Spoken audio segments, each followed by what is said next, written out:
We're going to try to move from the very important and definitely not unimportant kind of theoretical, abstract start of the day. We're going to try to move into a more kind of action-oriented, action-driven portion of the day. We will do that with a session, unlike the previous sessions, that is not a panel discussion, but more a TED Talk style contribution from 4 speakers. These speakers, all in their own way, can speak about an inspiring example, an inspiring initiative that they represent, that they have been a part of, that really takes what we have been talking about early into the day into action. And just to recap in 2 sentences, we've explored the justice gap. We have, we have looked and re-established justice relevance for other sectors than just the justice sector itself. And now we have just heard what works and we know what works. So then how do we put that into action? That sounds easier than it actually is. I think for all of us that work in one way or another around justice, innovation, systemic change, putting the stuff that we can easily formulate ourselves and the stuff that we can easily write down on paper actually into practice, I think that is one of the main challenges. And I remember working with some of my colleagues here in the Netherlands on a large kind of national-wide R&D program where the research portion was very well represented. There was no doubt that that portion would have worked either way, but the development portion of the work, putting the paper stuff into practice and doing that kind of step by step, that is a whole different ball game. Luckily, we have people here today that can speak about that maybe better than I can, because they have done this in practice. They have that experience. They have reached the scale, which I think is one of the main challenges that we face today. More about that in our final session of the day. But they, in their own way, can speak about what we need to do to take those ingredients from session 3, we know what works, to take those together and really build something that works for people on the ground. I'll slightly deviate from the order that I put on the screen because, for a reason that's not interesting to you, but relevant enough for me to do so. We will hear from 4 people. And the first one will be a video contribution from Chief Justice Martha Koome. We wanted her to be here in person. She unfortunately couldn't, but we've asked her to pre-record a video, and she has. And she will speak about Stych, the social transformation through access to justice, which is a groundbreaking blueprint at a national scale to shift the focus from justice systems at the level of the institution to the level of the people. And in her words, people for her means the level of the Wanjiku. Sam, I hope you can bless my Kiswahili by proxy because she's not here. But that is the village woman. So can we make a Kenyan justice system that is not just there for the institutions, but is definitely there for the people? So Stych is her groundbreaking, pioneering, strategic effort. And she will join us, not live, but she will join us with a pre-recorded video first, and then we'll go into 3 speakers that are also here present today.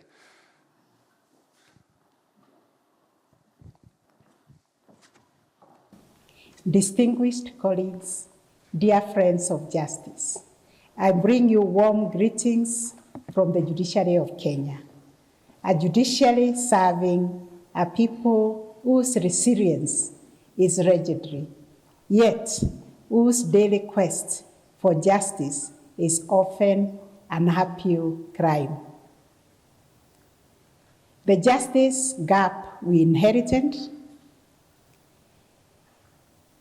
has served us in the far-flung Kenyan villages, where you find a widowed mother who has to walk 80 kilometers to contest unfair inheritance.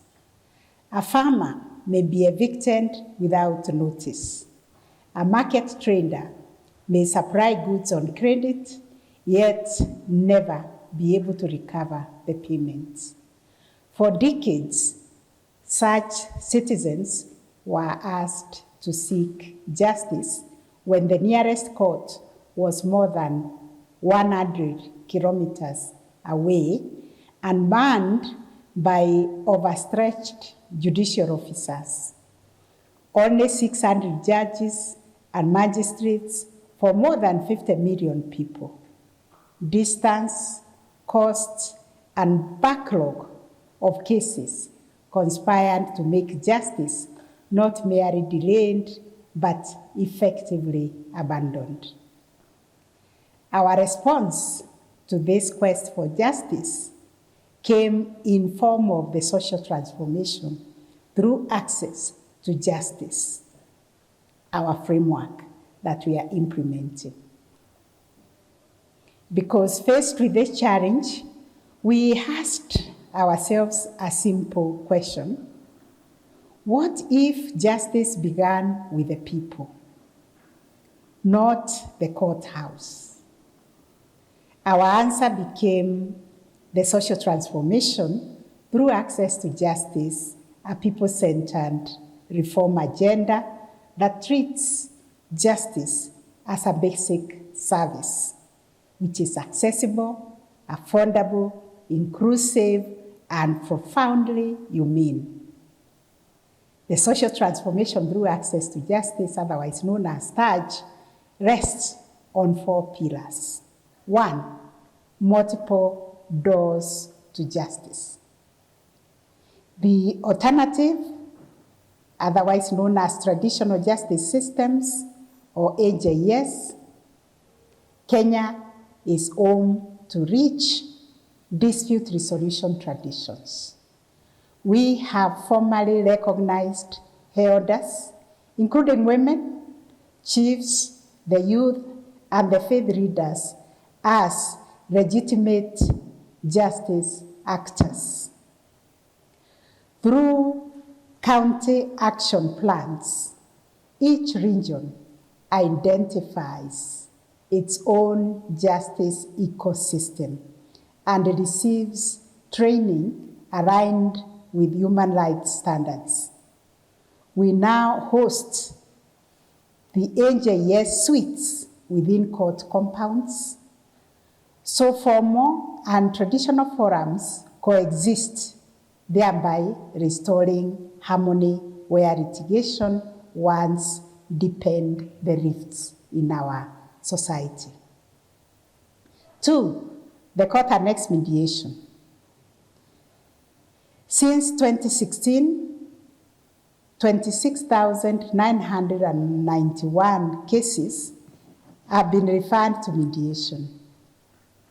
91% are already concluded and released locked up resources worth millions of dollars back to economy in an average of only 60 days rather than years.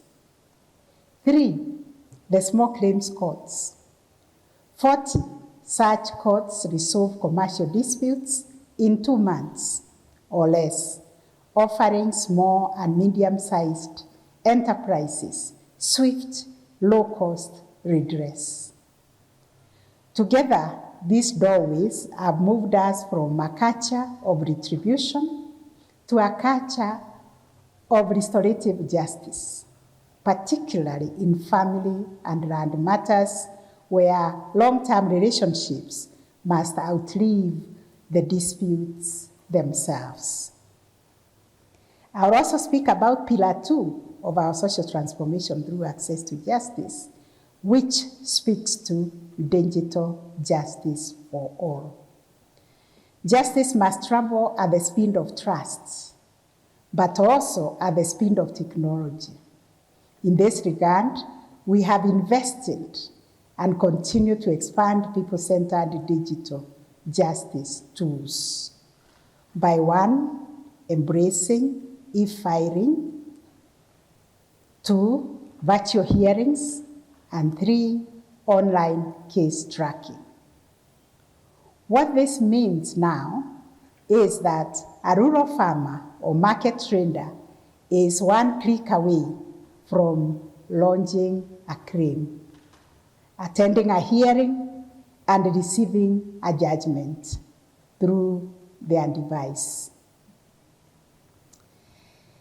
Conscious of Kenya's digital divide, we have equipped ICT desks in our court stations and are working on integrating other government ICT facilities closer to the people so that citizens can file cases online with guided assistance. Mobile courts. Travel monthly to undeserved regions where no permanent court structures exist, but the people there need not to travel for more than 100 kilometers to be served. They can be served within the nearest administrative unit. We have also engaged in justice dialogues and court user committees. Transformation begins by listening to the people that we serve, by embracing the views of those caught in what we know in Kenya as public participation. In open community forums, which we call justice dialogues, citizens share lived experiences directly with the judges and magistrates. Court users committees then convene law enforcement officers, civil society, lawyers, and local leaders to convert those insights which they have and opinions about how we can better deliver services can be shared, and therefore our reforms are tailored to the local realities. Our reforms are geared towards addressing the views from our court users. We are also data-driven because we now measure what works, we can scale what works. Mediation clearance rates, NJS settlement times, digital filing uptake, productivity rates, time taken to resolution, and many other critical parameters. Each data point guides policy. Each data point guides our budgeting and our training. In short, reform is no longer an indoctor, it is evidence-led. Why does recognizing our people's agency an important point in dispute resolution? We have many stories of impact, and generational dispute simmering in court for 2 decades was resolved in 3 weeks through an AJS forum, allowing families to farm side by side in unity and in harmony. A commercial disagreement that threatened to shatter a woman-led small-medium enterprise, or otherwise known as SME, was mediated in 14 days, and capital, once frozen in litigation, now fuels expansion and jobs creation. Mobile courts handling criminal reviews are freeing remedies who hand overserved sentences, decongesting our prisons while upholding both retributive and proportionality and restorative justice. These are not just Kenyan victories, they are universal testimonies that justice delivered locally reverberates globally, creating peace, stability, and economic vitality. I therefore want to make a solemn call to international action. We have learned 3 lessons that travel well across borders. Legitimacy is local. We must elevate community traditions that already command trust. And for me, technology is an equalizer, only when paired with human support. Digital tools alone cannot work without the human support. Data also fuels skill, measuring clearance rates, user satisfaction, and cost savings allow us to reinvest in what works. To embed these lessons, we seek a global coalition of justice doers. We seek governments to work with us. We seek funders to work with us. We seek technologists. We seek researchers, and critically, communities themselves, because they are at the center of all these efforts. Sustained investment, financial, technical, and moral will ensure that what began in Kenya can take root wherever justice gaps persist and strengthen what we have already begun. In closing, sadly, for most of us, justice is under strain worldwide.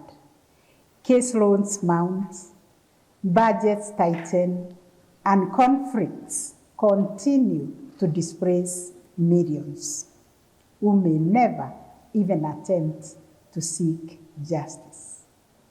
Yet our Kenyan journey shows that with the courage to reimagine solutions to the justice gap, creativity to innovative approaches, and deep community collaboration, justice can shift from being exclusive to being people-driven, and therefore to being inclusive.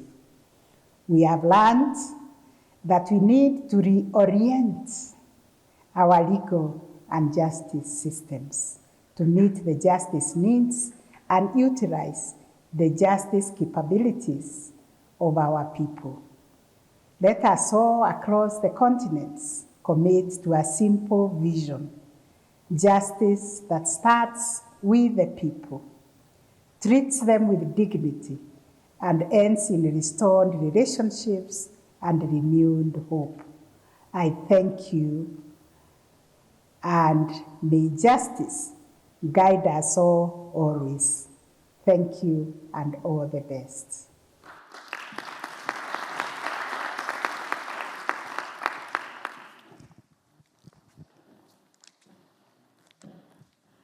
All right. So the Kenyan example of putting people at the center rather than institutions, of course, opens up a whole world of inspiration. But when we put the people at the center, we also have to make sure that then what we offer in terms of justice delivery is accessible. It is easy enough to understand. It is simple enough to understand. Otherwise, we still have this complication of this institutional legal language that doesn't really do much for common folks. And one way that can be done, at least, or has been attempted to be done in a very effective way, is to leverage artificial intelligence as one means to simplify the process, but also simplify the first step that people need to take towards resolution of their legal problems. He is here today to talk about how you can leverage AI basically to make that step. Michael Stych is the CEO of Content. This is a Canadian-based company that has done this. They have developed an AI chatbot for legal assistance that offers real-life legal assistance to people entering their problems into that chatbot. They are funded, which I think is relevant also for the discussion later on scaling.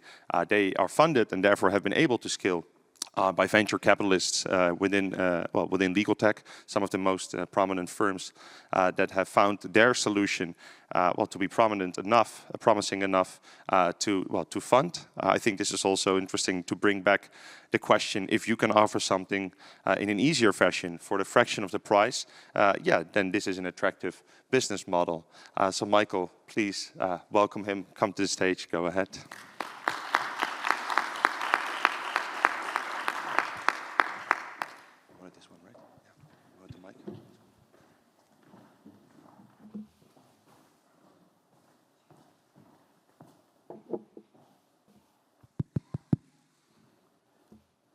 Thank you, Tim, and good afternoon, everyone. And thank you to the Hill team for having me speak here today. It's a sincere privilege.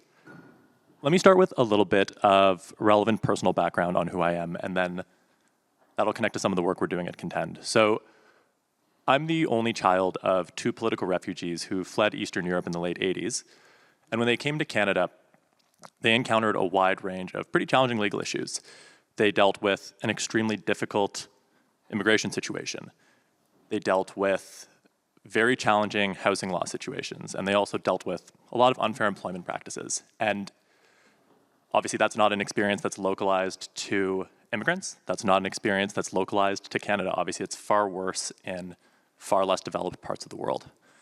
If you fast forward to what I'm working on professionally now, I've spent most of my career working on different AI applications in the legal sector, specifically focused on large law firms. And I think that's an enormous tragedy. I think the great tragedy of legal technology, and specifically AI in the legal sector, is that historically, most of the effort has been put towards software that makes large law firms more money, or that makes large legal teams more efficient. And are those solutions valuable? Sure. But I think there's an enormous opportunity with AI to put it into the hands of people who need better and more effective access to justice. And I believe that that's possible now. So, like Tim mentioned, I'm the CEO and one of the co-founders of Contend. We're an AI-based company that helps consumers or everyday people get better access to justice in a chat-based way. We're currently a team of 4. By the end of the month of May, we'll be a team of 7.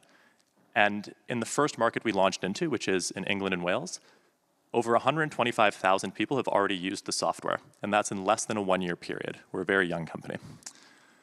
In addition to that, like Tim mentioned, we're backed by the best venture capital firms in legal. And in the earlier panel, someone mentioned LegalZoom as a shining example of a company in the private sector that has had a positive impact here. LegalZoom's early executive team are personal investors in us as well. And so if there's one thing that you take away from my talk right now, I would say, don't think about this technology as being technology of the future. This technology is active and being used right now. As I deliver this talk, there are people who are using Contend to get access to information about the eviction they're going through, or an unfair employment issue, or more.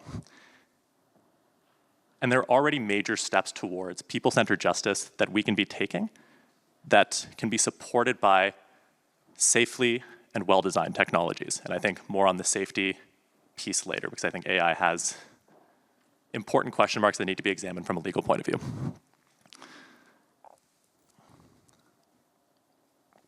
Let me talk a little bit about what Contend actually does for people who are using it. So it's a chat-based system, and it provides people one of a few key resources. So first of all, legal information is a major output. So people will come in, they'll describe their legal issue, and they'll start by getting more information about what it is that they're actually going through, whether it's, again, navigating a potentially unfair employment situation or more. Contend can also help people generate documents. So a really common situation is a short legal letter that they can use to send to another party that moves the situation they're going through into a further state, or potentially, if it's an eviction law related question, a counter to the eviction notice they've received, or in an employment law situation, a form that they can put together that they need to submit to the employment tribunal. It can help with all of those early steps, and it knows the appropriate point to hand off to a human if it becomes too complex, or this is not something that can be meaningfully addressed from an AI point of view. Let me give you a concrete example as well. So this is a story from the first Contend customer who I actually had the privilege of meeting in person. And coincidentally, she's a woman from the same country my parents are from. She's from Slovakia. And she lives in East London in the UK. And she's a single mom who has access to legal aid, but wasn't able to regularly engage with the lawyer because during the day she was too busy taking care of her child. And she said, I loved that I could use Contend after I put my baby down at night. So she was using it at like 11 p.m., her time zone. She used Contend to help fight back against an unfair eviction, and furthermore, also find a new home for her and her young son. So she got some basic information from the system. She'd been given what in the UK is called a Section 21 notice, which is a no-fault eviction notice, but she'd been given too little notice. So first of all, she was entitled to more time in her home. The system told her that, and it helped her put together a message to send to her landlord to get that done. It worked. And furthermore, she then used the same system to navigate the process with her housing council, which essentially helped her find a new social housing location for her and her son, which otherwise would have had to be done completely manually by her. The kicker on all this, she did this entirely in Slovak, and she got the outputs in English, which is astonishing. That is not easy to do in a system that's primarily run in the English language. And hopefully you recognize how impressive that is and how exciting that is from a technology access point of view. Thank you. A few other pieces I want to mention. So far, this is only in England and Wales. We chose England and Wales for a couple of reasons. One, it's a really large volume of people under a single legal system. I sound North American, I am. But the team is based in Toronto, and we chose this market. It's 60 million people, one legal system. Second, from a regulatory point of view, it's the safest market to start in. But the building blocks that we're using are highly reusable in different markets as well. So the ability to provide legal information that's based on a particular corpus of data, or that's based on a particular accuracy and evaluation framework, that's highly transposable or reusable from a technology point of view. The ability to generate documents either based off of a form or based off of a set of instructions, that's also reusable and transposable to other markets. The ability to, and this is something we just launched, the ability for an AI system to generate a plan, a series of steps that someone needs to follow, that is also highly transposable. And so whatever it is that we're building in the UK, that will transpose to the US, that can transpose to countries in the Caribbean, countries in Latin America, countries in Africa that need better support on some of these issues. And I want to emphasize this isn't designed to be a replacement for human expertise. It's designed to be a supplement to help people access resources that they otherwise would have to really struggle to get, because I think everyone in this room can likely agree that there are sections of the legal process that without fail will always need a human in the loop. And so it's important to choose your use cases carefully. Let me come back to the piece on language. It's also immediately scalable, or evidently scalable, because the foundational technology, which is called a large language model, is very easily transposable to other languages. So its multilingual functionality is out of the box, very good. You need to be careful with how certain legal language is translated, but that example of Lubika speaking to the system in Slovak and getting all of her answers in English, that's very possible in other languages as well. And again, if we're talking about markets or we're talking about use cases where you have the right subject matter expertise in the right language, having support from experts to actually build out a system like this would not be immensely challenging from a technology point of view. The bottlenecks here are more on the expertise in the representative markets, and second, on distribution, actually getting this software into the hands of people who need it at the time that they need it. Technology is not the bottleneck here. A couple pieces on risks. I think some of you in the room may be thinking, aren't there risks with legal accuracy? Aren't there risks with removing humans from the process? And I think, to reiterate what I said earlier,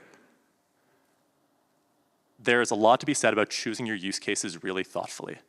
I think there are opportunities for AI to support current processes. So unlike some of the suggestions that are talking about really meaningful changes to core justice processes, I'm talking about equipping people with just better information, people who need to interface with the system and have better knowledge or better understanding of what their options and rights actually are.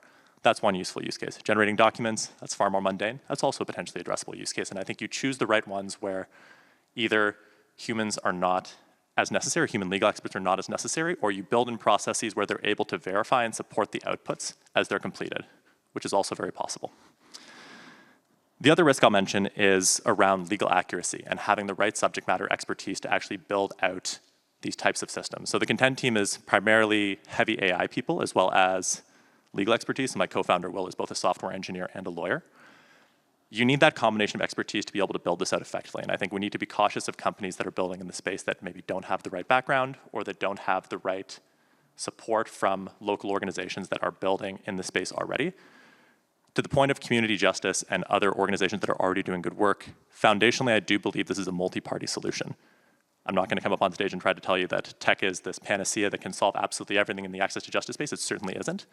But there is a lot of support it can give to organizations that are already having a positive impact. And the expertise from those organizations can be codified and potentially reused in a more accessible way, a more scalable way with this type of technology. And so, in closing, I think I'll reiterate what I started with at the beginning. Foundationally, I don't believe that the future of technology is really the future anymore. I think it's the present, and furthermore, I think there's a lot to be excited for. So, thank you very much.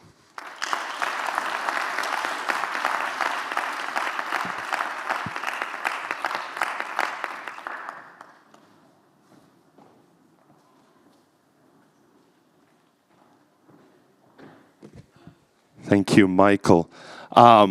Yeah, very inspirational. I like, Michael, how you were able to take a pitch on AI, but maybe made at the same time one of the most kind of appealing people-centered examples in your story at the same time, right? So that I think that it speaks volumes.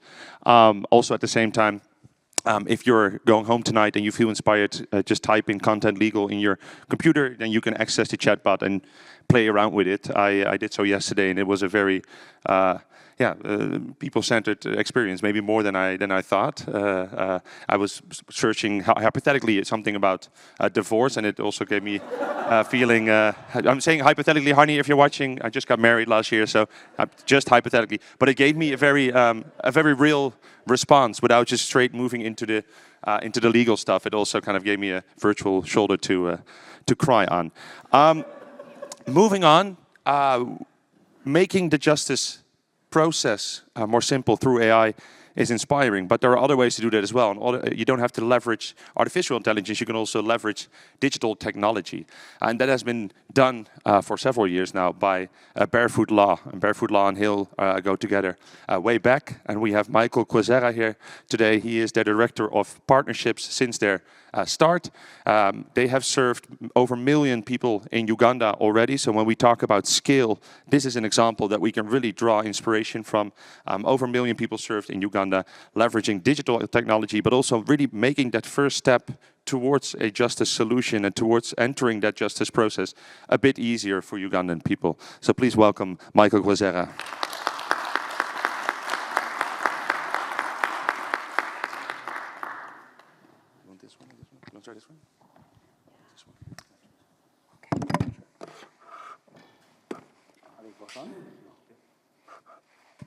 Are they both on?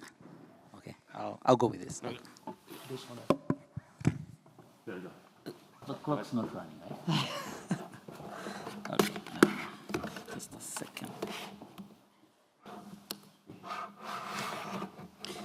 I hope nothing falls off here.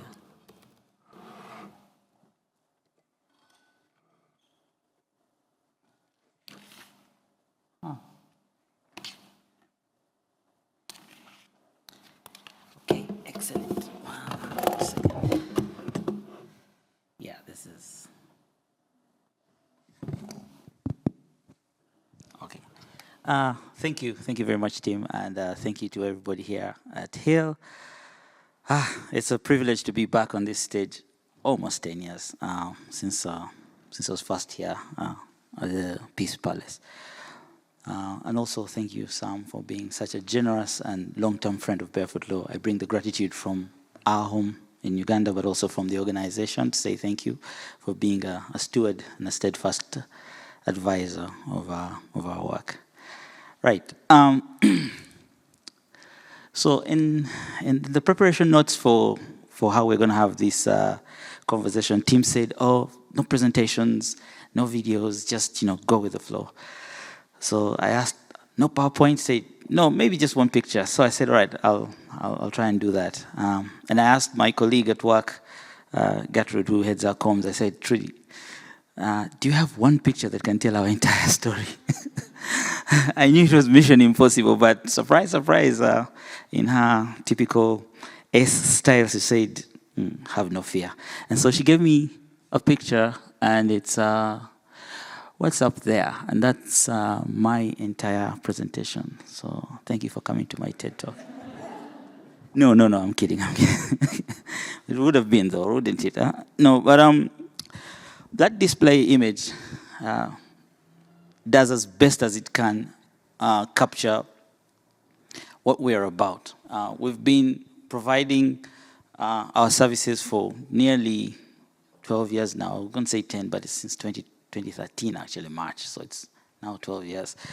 And our work is about now, with the benefit of hindsight, creating peaceful communities where people can thrive. And I'll get to both of those parts in a bit. But in the image there is a community baraza happening somewhere in northern Uganda. It's a group of women, mothers, and even grandmothers who have come together to listen to lawyers As you can see in the image, there's also somebody in the foreground. It's a lawyer from Barefoot Law called Winnie. She's diligently describing how to use a feature phone to try and get basic legal information off SMS, actually off a call center from a phone. And she's describing it in a language that the lady understands because she speaks her language. That's not an office of Barefoot Law. We don't have that capacity to have offices all over, but instead, that's a community space. I think it's the local, it was either a school, and they had graciously allowed us to have a meeting there, or a church, I think one of those. Yeah, and if anything, again, back to Trudy, I hope you're watching. There's an exercise in a feat of genius in selecting this image, was because when we think about our work now, creating peaceful communities where people can thrive, we've articulated to ourselves, and I think to everyone now who hears us, how that happens, and it's important that I try and share those for you in context of that image. So we think that the pathway to doing that has 4 clear buckets. One, for peaceful communities, people need to have legal information, simple legal information. People need to know. There's agency in knowing what your right is and what you can do with it. And so over the last 10, 12 years, that's all we've been about. Then there is access to very simple services for communities that have no way of, for people and communities who have no way of knowing whether you need to have a case mediated or whether you need to go to a courthouse, whether you need to talk to a lawyer with a warring party and come to a settlement. Some of these services just need to be put right where the people need them, because regardless of where we go with technology, regardless of where the governments go with investment, ultimately, the final consumer of this legal information is the people. And so we've worked through that and designed our legal services to be really accessible at the hands of the people who need it, whether it is in digital access, but also whether it's physical access in the communities, working through partners. And I'll get to that. And then the third bucket is linked into what I've just said. We're also now seeing that movement building and partnerships are monumental for going to scale. It's an exercise in futility to try and do it on yourself, on your own. And so we have been diligent in finding the kind of partners that we can work with to get to the people, to get to the communities. And what that looks like in terms of partnerships is not just governments and central government institutions. It's local governments, women's savings groups, it's church communities that meet on Sunday and are a great space to find people, it's schools, etc. Those are the CBOs, community-based organizations. Those are the kinds of partnerships that if we build together, we can build a fabric of a strong fabric of an institution that can go to scale as a pathway. Last but not least, that image itself is evidence. And evidence, I think, is one of the strong drivers of scale. And I think it would be remiss of me not to mention Hill on this, because they've been at the forefront of evidence generation for access to justice, evidence generation for innovation. So kudos to Hill here, because 10 years ago, it was such a difficult thing to explain to people that you need to generate evidence on why, innovations need to happen. But now, with the track record of what they've done, we understand that presenting the evidence of what's happening is important. So our theory of change in a nutshell is that, you provide people with a simplified legal information, you provide them with the services, you work and partner across the scale, across the spectrum, and you generate evidence. We think that if you put those things together, it's possible that you could create peaceful communities where people can thrive. But that's not where we started, and I wish I could get this open. That's gone off. Okay. So our journey to there. Now, we started out as a digital innovation in Uganda, putting simplified legal information on social media, on Facebook. And we tried to run that to scale. And we went really, really, really, really fast. And a lot of people were getting our information online and getting back to us and say, this is amazing, can you tell me about this, can you tell me about that? And so we worked our way upwards with that and said, this is how we're growing, this is how we're, and I'll put this in quotes, scaling, right? But we got to a point and people asked us, well, what about people who do not have access to, the internet? In 2013, 14, I think it was 13% access to internet in Uganda. So it felt like, what are you doing? Only 13%, right? And we had to pause and reflect on that. And then we went and innovated around, okay, how do you simplify this for the technology that's relevant? We went into basic feature phone services, and you can see some of that, call centers, etc. Every single time we went that way, we did go far, but we always had to pause and reflect. And at our 10-year anniversary, we took some time to kind of step back and think, what's really driving you for scale? And it turns out, and Hill, you were right as well, saying people-centered, that the core of this, so this is the 2 points, the core of this is, 1, how do you define scale? And 2, who do you scale for?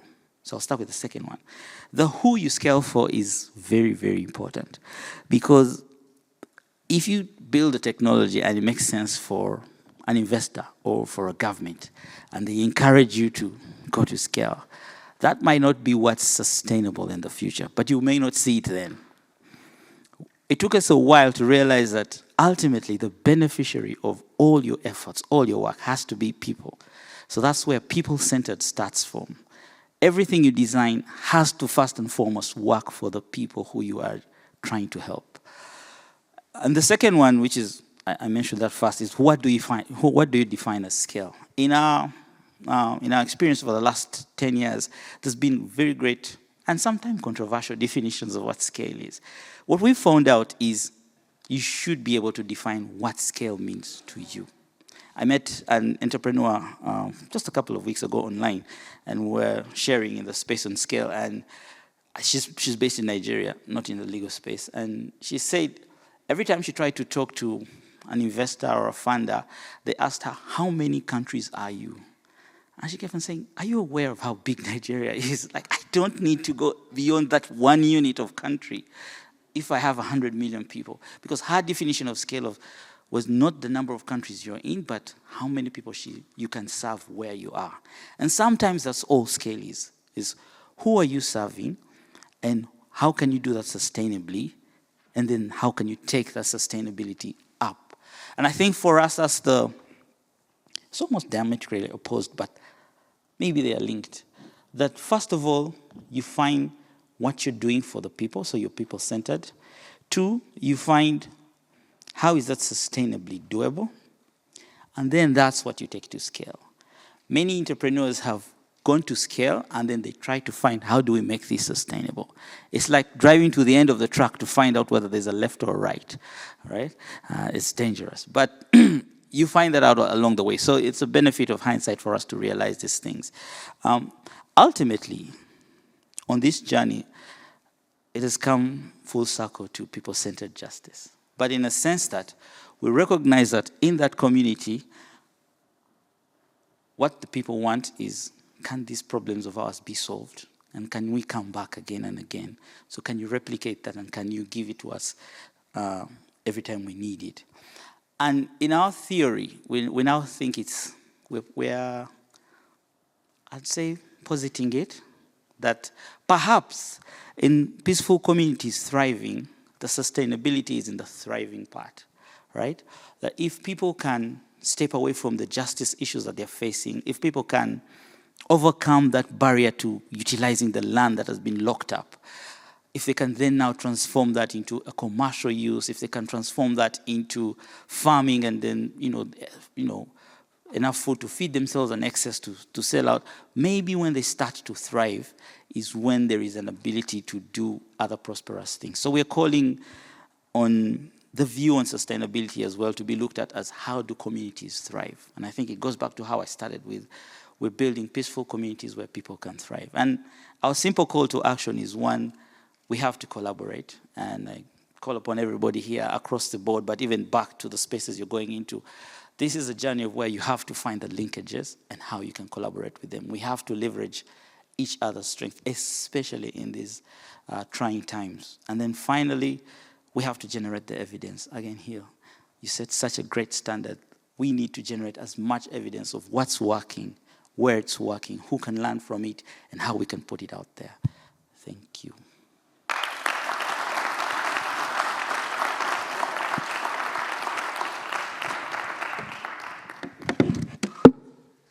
Thank you, Michael.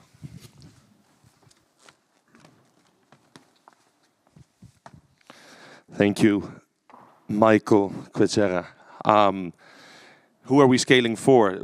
Well, the simple answer, but that he gave, I think rightfully so, from his experience is people.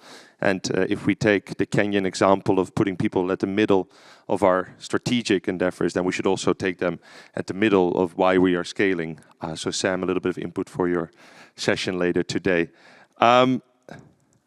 Last but very much not the least is our last speaker of this session. And when we talk about putting justice into action, if I may give my own organization, HIL, a little bit of credit over the work that we have done in the last couple of years, is if you want to put justice into action, you need to also put the right people in the room. That means that you convene stakeholders, you convene leaders, you convene inspirational decision makers into rooms to then develop and design the strategy that is people-centered, that then can lead to skill, and that can then kind of also lead in the international world of justice innovation. And we've been doing that all over the world, and one area where we have been doing it, and I'm very glad we also have a speaker from this specific region today on the stage, is in the MENA region, and this is the Syrian Justice Innovation Process. I would say one of HIL's flagship convening examples of where we were able to bring local experts into the room to talk about justice in an area where this is clearly needed. I'm not saying it's more needed in other areas, but the urgency there is without a question definitely present. And here today to speak, and I'm very happy that he made it. He just arrived about an hour ago to the Peace Palace, so I moved him to the back to give him a bit of time to drink a cup of coffee. But please give him a welcome when I announce him. It is Talal Hallak. He is the CEO of the Levant Foundation and has been present in SCHIP for over 4 or 5 years now. Talal.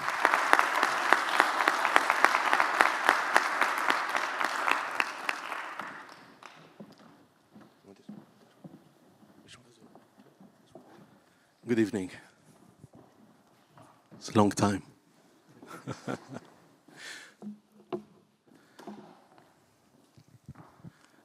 They say the secret to great speech is to start with a joke. Unfortunately, my joke is agreeing to give you a speech after all these great speeches and after lunch. But after 40 hours of traveling from Damascus to Netherlands, you are stuck with me for the next, whether you are ready or not. I have questions for you. You have mobile phones, right? Who didn't restart his mobile phone before? Who didn't restart his mobile phone before? Nobody. Who did restart his computer or PC before? Because it's frozen or stuck. Almost everyone. I think you are Syrian. If you do a DNA test, we are linked to each other. Don't worry, another. Sorry. We as a Syrian have a special connection to the reset button. We reset everything. Try to call the telecommunication help desk center. You tell them, I have a problem with the internet. What can I do? He said, restart the router, please. If you tell him, I've done restart, he said, do it again, please. When you have problem with your car, with your computer, with your fridge, we do restart. Because deep down inside, we believe that these typical systems or the operating system are not even work. And we need to do something about it. So that's why this is what come to our mind, to restart. United Nations says that Syria crisis is the, I don't know why they put it exactly, it's the very, what they say, the tragedy of all time or of our time. 1 out of 9 Syrians are under poverty line. 1 out of 4 are unemployed. And 92% of Syrians are under poverty line. We have legal problems, we have documentation problem, we have all kind of problems, but we have very poor interventions. The interventions in our sensitive context is like when you have a house burning down, they send you somebody to fix the radio. This is what we see, really.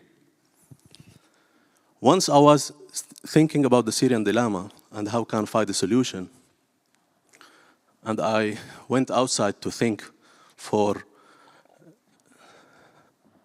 changing the oxygen into CO2, I've got a call from a decent person. He's with us here. He said, hello, this is Roger Khouri. I'm from Hague Institute. And he started explaining to me about, justice and innovation. I said, this is bullshit. As usual, intervention. You ask for fireman, they send you one to fix the radio. He sent me the invitation. I met Sam, I met everyone. Really, this is different. I saw something really different and touching. I used to participate since 2016 with the Office of Special Envoy. And as a Syrian in very sensitive context, when we meet, we have security everywhere. Sometimes we fight, we do something abnormal. But with Hill, there was something very special. There were some kind of great facilitation that put everybody together. Judges, lawyers, entrepreneurs, tech guys, business people. They sit together and talk to each other, and at the end, they became in one ship, with one voice, one program. And they are really change makers. We are now 33 change makers and ambassadors to this way of thinking.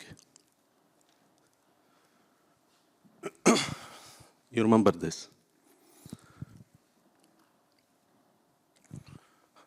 I recall an incident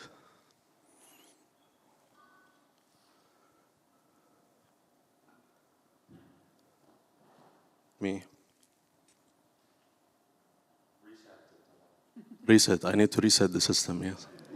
Yeah. Okay. At the beginning, we start to talk about justice. People start to talk transitional justice and all these big and huge solutions.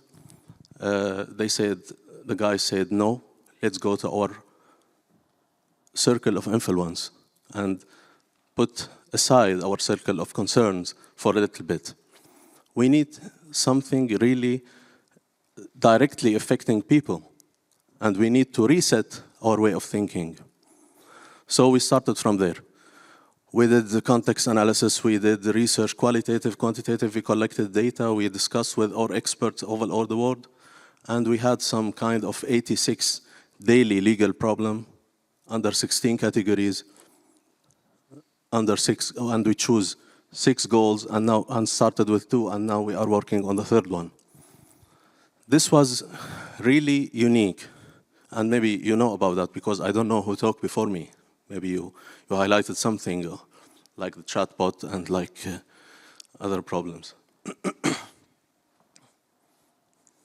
I'm resetting again my phone.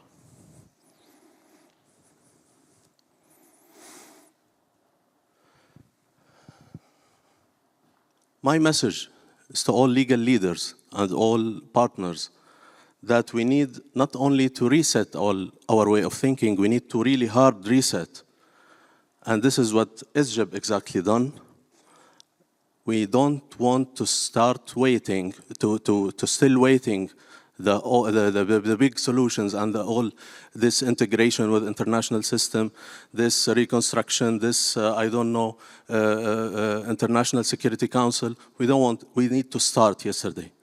This is my call. We need to hard reset our way of thinking, and we need to start yesterday. Thank you so much.